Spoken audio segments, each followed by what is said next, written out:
کسی نے سوال پوچھا کہ سنا ہے کہ ہجڑوں کی بددعا سے ڈرنا چاہیے، ان کی بد دعا یہ آدمی کو لگتی ہے کیونکہ ان کی ہر دعا قبول ہوتی ہے۔ جواب سماعت فرمائیے، ایسی کوئی حدیث تو کتابوں میں نہیں ہے کہ ہجڑوں کی ہر دعا قبول ہوتی ہے، لیکن ایک بات تو ہر ذی شعور آدمی جانتا کہ ناحق کسی کو بھی تنگ نہیں کرنا چاہیے، ناحق کسی کو بھی پریشان نہیں کرنا چاہیے۔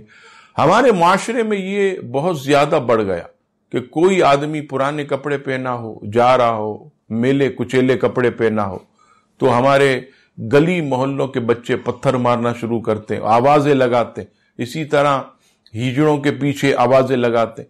تو ناحق تنگ کرنا یہ تو کسی کے لیے بھی جائز نہیں۔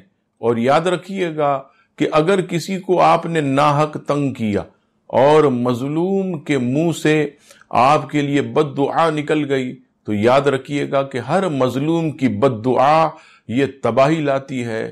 تو کسی بھی مسلمان کو ناحق تنگ کرنا، پریشان کرنا یہ ناجائز ہے، اور ہجڑوں کو یا کوئی میلے کچیلے کپڑے پہن کر جا رہا ہو اسے بھی تنگ نہیں کرنا چاہیے۔ اللہ تبارک و تعالی ہم سب کو عقل سلیم نصیب فرمائے، آمین ثم آمین۔